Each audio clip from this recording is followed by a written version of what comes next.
السلام عليكم البنات، مرحبا بكم حبيباتي الغاليات في مطبخ إسحاق. البنات جيتكم بوصفة رائعة البنات، خاصة أصحاب المشاريع. البنات هنا ركزوا معايا، جيتكم بوصفة هايلة البنات، اقتصادية وتقطع لكم أكثر من 50 حبة بتي فور المحلات البنات. الوصفة هذه جبتها لكم خصوصا لأصحاب المشاريع. هنا البنات راح الوصفة هذه راح نديروها بلا بيض، يعني اقتصادية 100%، وراح تجي بزاف طرية كيما تاع المحلات أو أحسن البنات. شوفوا معايا هنا، يجي تحفة الشكل والمذاق البنات، واش نقول لكم، وما تحسوهش كامل باللي بلا بيض. شوفوا يتفتت وحده البنات، يجي رائع. نبداو بدون إطالة في الوصفة والمقادير. هنا البنات عندي أول حاجة لا مارغارين البنات اللي نحتاجوها في هذه الوصفة. أنا هنا استعملت مارغارين أوبلين البنات. هذا المارغارين راح تجيبيها البتي فور بزاف بنين ويجي رائع ويجي خفيف. شوفوا اللون تاعها يجي بيض، يعني راهي الاوبلين هذه تقدروا تستعملوها حتى للكريمات، راح تجي بزاف خفيفه في الكريمات البنات. هنا عندي البنات معاها كاس ناقص اصبع تاع السكر ناعم البنات. انا الكاس اللي استعملته كاس تاع 220 ملي كيما راكو تلاحظوا. درت ايضا قرصه الملح اللي لازم تكون البنات في الحلويات. وراح ندير ايضا البنات نص كاس تاع زيت كيما راكو تلاحظوا هنايا. الكاس دائما تاع 220 ملي. نخلط كل شيء مع بعض البنات بالباتور. قبل ما نبدا نخلط البنات هاد الوصفه، بما انه ما راح نديروا لها البيض، راح نديروا الماء البنات ناعم. المكون هذا اللي راح يزيد لها خفه بزاف، راح نضيف نصف كاس تاع ماء، وهنا نخلط كامل بالبيتخان تاعي البنات. الوصفه هذه ديروها بالبيتخان، او اللي ما عندهاش تقدر تستعمل الباتور البنات. تقدروا ديروا الضرب اليدوي، لكن راح ياخذ لكم وقت كبير وراح يعييكم يعني. شوفوا هنا معايا البنات، لازم الخليط تاعي يولي كريمي بهذا الشكل. شوفوا اللون تاع الزبده هذه تاعي راح يجي لونها ابيض، وراح تجيكم البتي فور هذا بزاف بنين البنات، يستعملوها اصحاب المحلات بزاف كيما راكم تلاحظوا هنا البنات.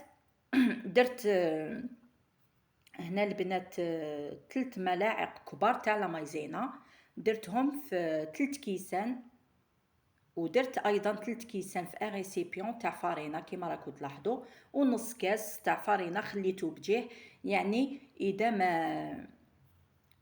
ما كفانيش وجاتني طريه بزاف راح نضيف هذاك نصف كاس.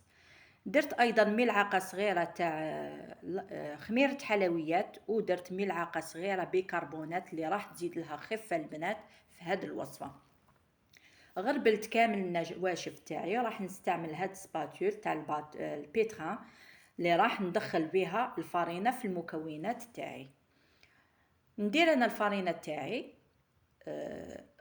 تدخل مع الخليط هذاك الكريمي اللي كنت درتو تاع الزبده والزيت والسكر والماء. راح ندخل الفارينه. شوفوا هنا البنات درت 3 كيسان، لكن ما زالت العجينه تاعي طريه بزاف. كيما نعرفوا عجينه البتي فور لازم تجي طريه باش يعني ما تعذبكمش في لابوش هذيك. انا زدت لها هذاك النصف كاس، يعني كلش درت 3 كيسان ونص بالكاس تاع 220 مليلتر. شوفوا هنا العجينه تاعي كيفاش راهي. هنا البنات راهي العجينه تاعي واجده. جبت صينيه، يعني ما تحتاجوش ورق الطهي.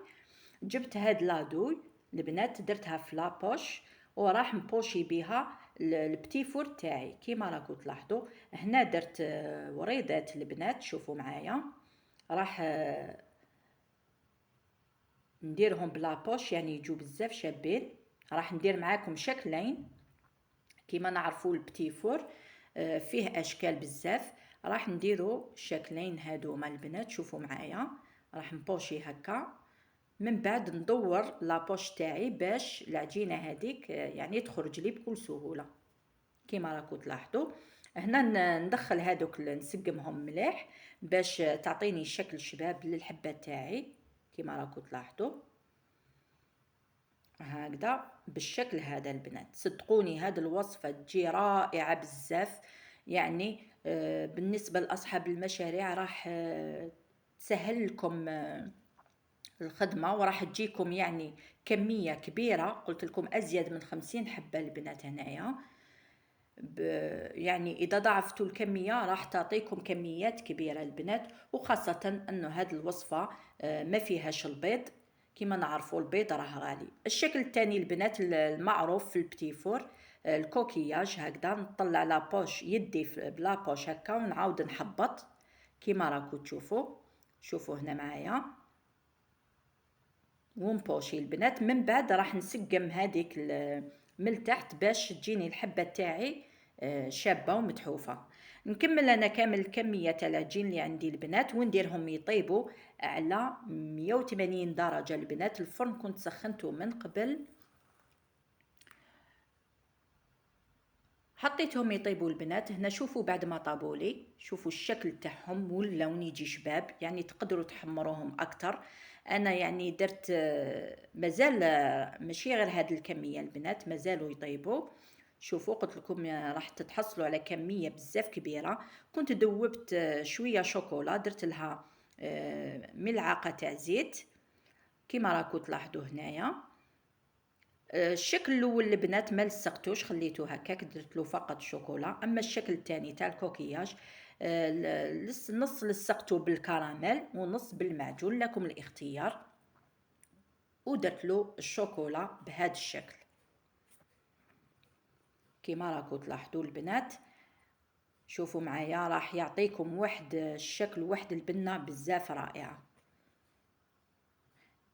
هنا راح نلصق ايضا بالمعجون البنات. شوفوا معايا، يعني نتوما واش عندكم في الدار تقدروا تستعملوه، اذا ما عندكمش الكراميل استعملوا المعجون، يعني لكم الاختيار. والبنه دائما تقعد هي البنات بنينه بزاف. واش نقول لكم البنات، انا نكمل كامل الكميه تاعي ونروحوا نشوفوا الصحن واجد امامكم. شوفوا هنا معايا البنات البتيفور تاعي راه واجد كما راكم تلاحظوا، يجي خفيف خفيف خفيف بالبزاف البنات. جربوه ما راحش تندموا عليه اكيد. فوق هذا الشيء يعني يعطيكم كميه كبيره، خاصه ايضا تاني القهوه الصباح او قهوه العشيه او في الاعياد البنات، يعني راح نحبوه بزاف. هذا البتيفور كيما نعرفوا كامل خير من اللي نشروه من برا، يعني باسعار بزاف غاليه. وهنا عندنا الوصفه اللي تعطينا كميه كبيره بلا ما نشروه البنات، واقتصاديه. حبيباتي ما تنساوش دعموني في القناه، فعلوا الجرس ليصلكم الجديد، وديروا لي جيم البنات فضلا وليس امرا. والى اللقاء في فيديو اخر.